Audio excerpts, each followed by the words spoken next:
Supplicate to Allah at any moment, any time, while you're walking, while you're driving, in the midst of your speech, and while you're talking to each other. A moment, may Allah bless you. May Allah grant goodness. If you notice, I like to do that a lot in my speeches, right? May Allah Almighty grant you goodness. May Allah grant us good health and cure and so on. Who knows when it is the moment of acceptance of dua? It may be at any time. And therefore, you would be fortunate that your dua was plugged in. MashaAllah, you got it. You got it. You hit the jackpot. You know, they say every Friday, there is a certain time of the day. Some of the scholars say an hour, but some of them say no. The term sa'a is used, which means a time of the day.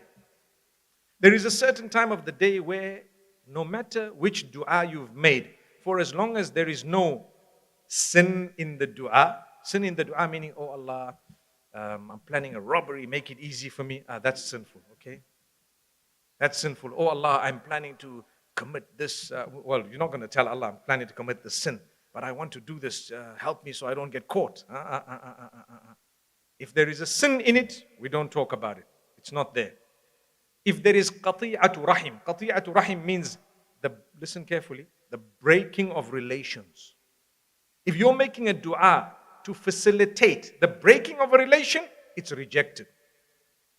According to the hadith. It's not going to work.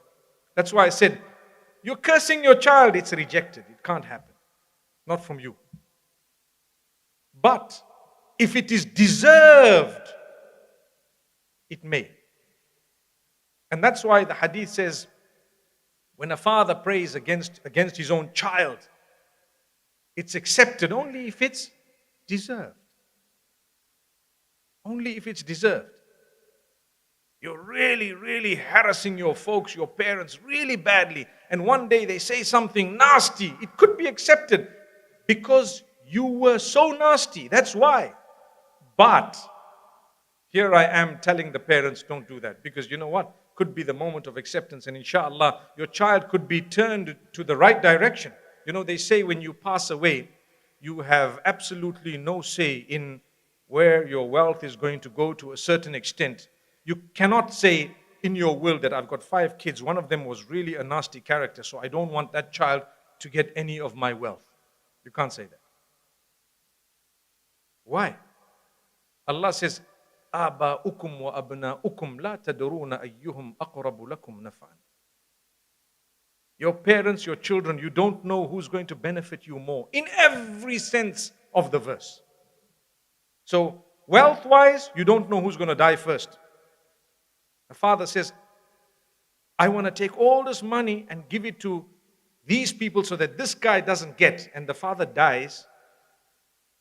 Or the person dies before the father. Can happen. Some of those people have already died before the dad. Now what? So Allah says, you don't know. Secondly, after you've passed on, what will help you? Say if I die today, what will help me? Well, a few things. The good that I did, that is a continuous charity. For example, you taught someone something, knowledge or something of that nature. You might have built a masjid, drilled a well. You might have done some charitable work. That will help you, right? What you did in your lifetime, that was an extended charity. The reward of it continues even after you've died. And the Prophet says, وَلَدٌ صَالِحٌ يَدْعُ لَهُ. A child who is going to pray for you, a good child who's going to pray for your forgiveness, will benefit you probably the most.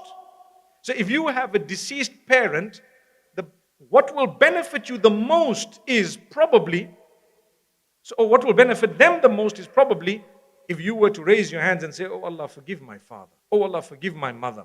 And you can repeat that 1,000,000 times every day. It's okay. Each time, the father or the mother will actually benefit.